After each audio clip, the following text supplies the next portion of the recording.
আচ্ছা, তাহলে উপেন্দ্র কিশোর রায়চৌধুরীর টুনটুনির বই থেকে আমরা আজকে পড়ে শোনাচ্ছি তোমাকে নরহরি দাস। ঠিক আছে? যেখানে মাঠের পাশে বন আছে আর বনের ধারে মস্ত পাহাড় আছে, সেইখানে একটা গর্তের ভিতরে একটা ছাগল ছানা থাকতো।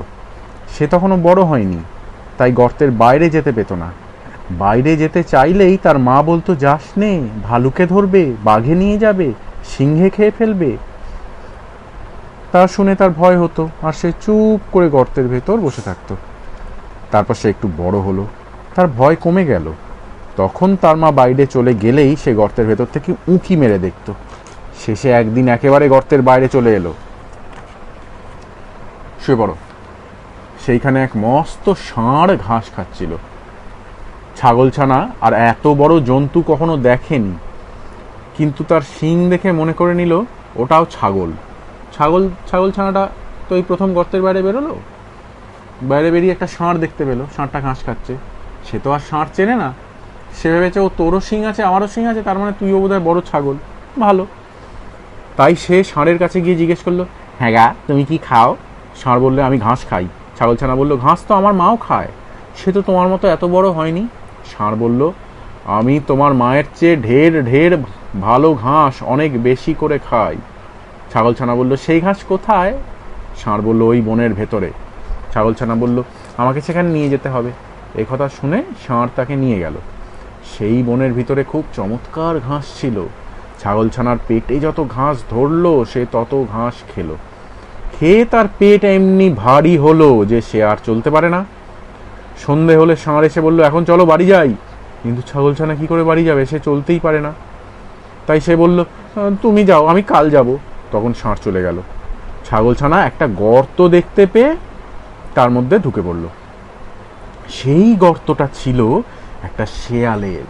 সে তার মামা বাঘের বাড়ি নেমন্তন্ন খেতে গিয়েছিল। ও বাবা, ওই শেয়ালটার মামা আবার একটা বাঘ, বুঝেছিস? অনেক রাত্রে ফিরে এসে দেখে গর্তের ভেতর কেমন একটা জন্তু ঢুকে রয়েছে। ছাগলছানাটা কালো ছিল, তাই শিয়াল অন্ধকারের ভেতর ভালো করে দেখতে পেল না। সে ভাবলো বুঝি রাক্ষস টাক্ষস হবে। এই মনে করে সে ভয়ে ভয়ে জিজ্ঞেস করলো, গর্তের ভেতর কে ও? ছাগলছানাটা ভারী বুদ্ধিমান ছিল, সে বলল, লম্বা লম্বা দাড়ি, ঘন ঘন নারী, সিংহের মামা আমি, নরহরি দাস, 50 বাঘে মোর এক এক গ্রাস। বলে কি রে, কি বললো বল? লম্বা লম্বা দাড়ি, ঘন ঘন নারী, নারী মানে নিঃশ্বাস প্রশ্বাস,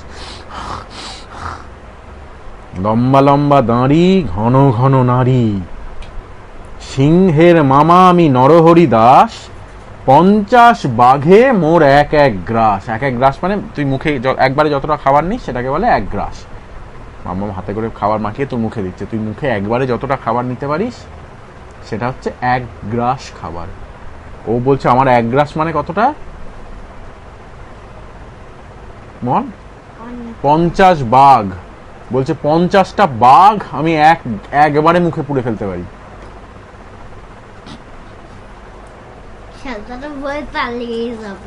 শিয়াল তো শুনেই বাবা গো বলে সেখান থেকে দে ছুট।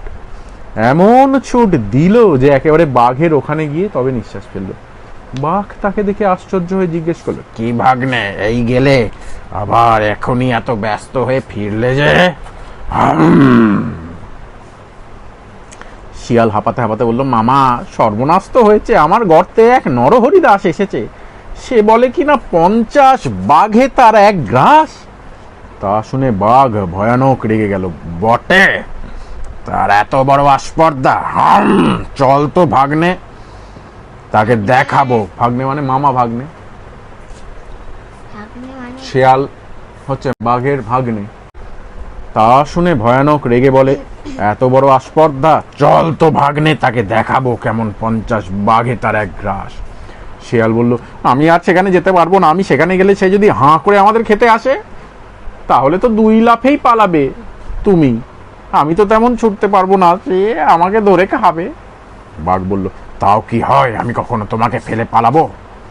তখন বাঘ শিয়ালকে বেশ করে লেজের সঙ্গে বেঁধে নিয়েছে, আর শিয়াল ভাবছে এবার বাঘ মামা আমাকে ফেলে পালাতে পারবে না। এমনি করে তারা দুজনে শিয়ালের গর্তের কাছে এলো। ছাগলছানা দূর থেকেই তাদের দেখতে পেয়ে শিয়ালকে বলল, দূর হতভাগা। ছাগলছানাটা এবার বলছে, ও দেখছে ছাগলছানাটা কি বলছে, দেখতে পেয়েছে দূর থেকে বাঘ এসছে একটা, শিয়ালটা তো একটা বাঘকে সঙ্গে নিয়ে এসছে। সে বলছে, দূর হতভাগা, তোকে দিলুম 10 বাঘের করি, 1 বাঘ নিয়ে এলি লেজে দিয়ে নড়ি। বলছে তোকে দিলুম 10 বাঘের করি, মানে করি মানে টাকা, তোকে দিলাম টাকা, দিলাম 10টা বাঘ কিনে আনতে আমি খাবো বলে। ছাগলছানাটা বলছে, তোকে দিলাম 10 বাঘের করি, 1 বাঘ নিয়ে এলি লেজে দিয়ে দড়ি, মানে লেজে দড়ি বেঁধে একটা বাঘ তুই নিয়ে এসছিস। শুনে তো ভয় বাঘের প্রাণ উড়ে গেছে, বুঝলি? শেয়ালটা কত বড় দেখ, বিচ্ছু দেখ, শেয়াল, এই শেয়ালটা না, ছাগলের বাচ্চাটা, বাচ্চা ছাগলটা, এই দেখে দেখে দেখ, এই শেয়ালটা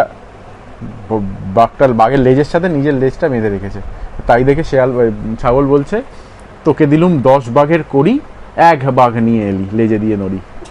শুনেই তো ভয়ে বাঘের প্রাণ উড়ে গেছে। সে ভাবলে নিশ্চয়ই শিয়ালটাকে ফাঁকি দিয়ে নরহরি দাসকে খেতে দেওয়ার জন্য এনেছে। বাঘ কি ভাবলো বলতো, শিয়ালটা আমাকে ভুলিয়ে ভালিয়ে নিয়ে এসছে এই নরহরি দাসের কাছে খেতে দেবে বলে। তারপর সে কি আর সেখানে দাঁড়ায়, সে 25 হাত লম্বা এক একটা লাফ দিয়ে শিয়ালকে শুদ্ধ নিয়ে পালালো। শিয়াল তো মাথা উঠলে যে, ও যাচ্ছে শিয়ালও যাচ্ছে, ও যাচ্ছে শিয়াল যাচ্ছে। শিয়াল বেচারা মাটিতে আছাড় খেয়ে, কাঁটার আঁচড় খেয়ে, ক্ষেতের আলে ঠক্কর খেয়ে একেবারে যায় আর কি। শিয়াল চেঁচিয়ে বলল, মামা আল, মামা আল। আলের মধ্যে ধাক্কা খাচ্ছে। আল মানে দুদিকে জমি, মাঝখানে উঁচু চলার রাস্তা, সেটা আল। বাঘ তো সেই রাস্তা দিয়ে লাফাতে লাফাতে যাচ্ছে, আর শিয়ালটা সেখানে হাঁচড় পাচড় মাফাতো করতে করতে টপকা টপকা যাচ্ছে। তা শুনে টইং টইং করে যাচ্ছে। শিয়াল চেঁচিয়ে বলে, মামা আল। হ্যাঁ, আর তা শুনে বাঘ ভাবে বুঝি সেই নরহরিদাস এলো, সেই জন্য শিয়াল বলছে, মামা আসছে, এরকম কিছু একটা। বাঘ আরো বেশি করে ছোটে। এমনি করে সারা রাত ছুটোছুটি হলো। সকালে ছাগলছানা বাড়ি ফিরে এলো। শিয়ালের সেদিন ভারী সাজা হয়েছিল। সেই থেকে বাঘের ওপর শিয়ালের এমন রাগ হলো, সেই রাগ আর কিছুতেই গেল না। সেই থেকে বাঘ আর শিয়ালের মধ্যে রাগারাগি ঝগড়া। বাঘ ভাবে শিয়ালটা বোধহয় আমাকে ফাঁকি দিয়ে আমাকে একে খেতে দেওয়ার জন্য এনেছে, আর শিয়াল ভাবে যে বাঘ তো আমার কিছু করলো না, বাঘ মামা। আচ্ছা, এবার পরের গল্পটা শোন। বাঘ মামা আর শিয়াল ভাগ্নে। শিয়াল ভাবে, বাঘ মামা দাঁড়াও, তোমায় দেখাচ্ছি। সে এখন আর নরহরি দাসের ভয় তার পুরনো গর্তে যায় না। সে একটা নতুন গর্ত খুঁজে বার করেছে। সেই গর্তের কাছে একটা কুয়ো ছিল। একদিন শিয়াল নদীর ধারে একটা মাদুর দেখতে পেয়ে সেটাকে টেনে তার বাড়িতে নিয়ে এলো। এনে সেই কুয়োর মুখের ওপর তাকে বেশ করে বিছিয়ে বাঘকে গিয়ে বলল, মামা আমার নতুন বাড়ি দেখতে গেলে না? শুনে বাঘ তখন তার নতুন বাড়ি দেখতে এলো। শিয়াল তাকেতেই কুয়োর মুখে বিছানো মাদুরটা দেখিয়ে বলল, বস, কেমন দুষ্টু। কুয়োটা একটা আছে, কুয়ো মানে কি, তার নিচে জল থাকে, ওয়েল, হ্যাঁ, তার উপরে মাদুরটা বিছিয়ে রেখেছে। মাদুরের উপর কেউ বসলে কি হবে? কুয়োর নিচে পড়ে যাবে। ওপর থেকে তো দেখে কেউ বুঝতে পারছে না যে ওটা কুয়ো। ওপর থেকে পুরো মাদুরটা বিছিয়ে রেখেছে। বুঝতে পেরেছিস ওর প্ল্যানটা কি? বুঝতে পেরেছিস? বাঘকে ওখানে বসাবে। কুয়োর মুখে তাকে বেশ করে বিছিয়ে বাঘকে গিয়ে বললো, মামা আমার নতুন বাড়ি দেখতে গেলে না? শুনে বাঘ তখন তার নতুন বাড়ি দেখতে এলো। শিয়াল তাকে কুয়োর মুখে বিছানো মাদুরটা দেখিয়ে বলল, মামা একটু বসো, জল খাবার খাবে? জল খাবারের কথা শুনে বাঘ ভারী খুশি হয়ে লাফিয়ে সেই মাদুরের ওপর বসতে গেল, আর অমনি সে কুয়োর ভেতরে পড়ে গেল। তখন শিয়াল বলল, মামা খুব করে জল খাও, হ্যাঁ জল খাবার খাবে বললাম তো, খুব করে জল খাও, একটুও রেখো না যেন। কুয়োর ভেতরে পড়ে গেছে, কুয়োর ভেতরে জল। তখন বলছে, মামা মুখ বাড়িয়ে বলছে, মামা খুব করে জল খাও, হ্যাঁ জলটা, পুরো জলটা খেয়ে নাও। বাঘ তখন হাবুডুবু খাচ্ছে। সেই কুয়োর ভেতরে কিন্তু বেশি জল ছিল না, তাই বাঘ ডুবে মারা যায়নি। আগে সে খুবই ভয় পেয়েছিল, কিন্তু শেষে অনেক কষ্টে উঠে এলো। উঠেই সে বলল, কোথায় গেলি রে হতচ্ছাড়া শিয়াল, দাঁড়া তোকে দেখাচ্ছি। কিন্তু শিয়াল তার আগেই পালিয়ে গিয়েছে, তাকে কিছুতেই খুঁজে পাওয়া গেল না। তারপর থেকে বাঘের ভয়ে শিয়াল আর তার বাড়িতে আসতে পারে না, খাবার খুঁজতেও যেতে পারে না। দূর থেকে দেখলেই বাঘ তাকে মারতে আসে। বেচারি না খেয়ে শেষে আধমরা হয়ে গেল। শিয়াল তো এবার ভয় পেয়ে গেছে, বাঘ যদি কোনো রকমে উঠে গিয়ে থাকে ওখান থেকে আমাকে তো এবার ছেড়ে দেবে না। ভয় ভয় নিজের এই নতুন বাড়িটাতেও আসতে পারছে না। শিয়াল তখন এখানে ওখানে সেখানে ঘুরে ঘুরে পালিয়ে পালিয়ে বেড়াচ্ছে, না খেয়ে আধমরা হয়ে গেল। তখন সে ভাবলো এমন হলে তো মরেই যাব, তার চেয়ে বাঘ মামার কাছেই যাই না কেন, দেখি যদি তাকে খুশি করতে পারি। এই মনে করে সে বাঘের সাথে আবার দেখা করতে এলো। বাঘের বাড়ির অনেক দূর থাকতেই সে খালি নমস্কার করছে আর বলছে মামা মামা, নমস্কার করতে করতে মামা মামা, দেখতে পাচ্ছে না তো কোথায় গেছে। শুনে বাঘ আশ্চর্য হয়ে বলল, তাই তো, শিয়াল যে। শিয়াল অমনি ছুটে এসে দু হাতে তার পায়ের ধুলো নিয়ে বলল, মামা আমাকে খুঁজতে গিয়ে তোমার বড় কষ্ট হচ্ছিল দেখে আমার কান্না পাচ্ছিল মামা, আমি তোমাকে বড্ড ভালোবাসি তাই এসছি, আর কষ্ট করে খুঁজতে হবে না, ঘরে বসেই আমাকে মারো। শিয়ালের কথায় বাঘ তো ভারী থতমত খেয়ে গেল। সে তাকে মারলো না, খালি ধমকিয়ে বলল, হতভাগা পাজি, আমাকে কুয়োয় ফেলে দিয়েছিলি কেন? শিয়াল জিভ কেটে কান কেটে বলল, রাম রাম, আমি তোমায় কুয়োয় ফেলতে পারি? সেখানকার মাটি বড্ড নরম ছিল, তাই তুমি তার উপর লাফিয়ে পড়েছিলে তো গর্ত হয়ে গিয়েছিল। তোমার মতো বীর কি মামা আর কোথাও আছে? তা শুনে বোকা বাঘ হেসে বলল, হ্যাঁ হ্যাঁ ভাগ্নে, সে কথা ঠিক, আমি তখন বুঝতে পারিনি। এমনি করে তাদের আবার ভাব হয়ে গেল।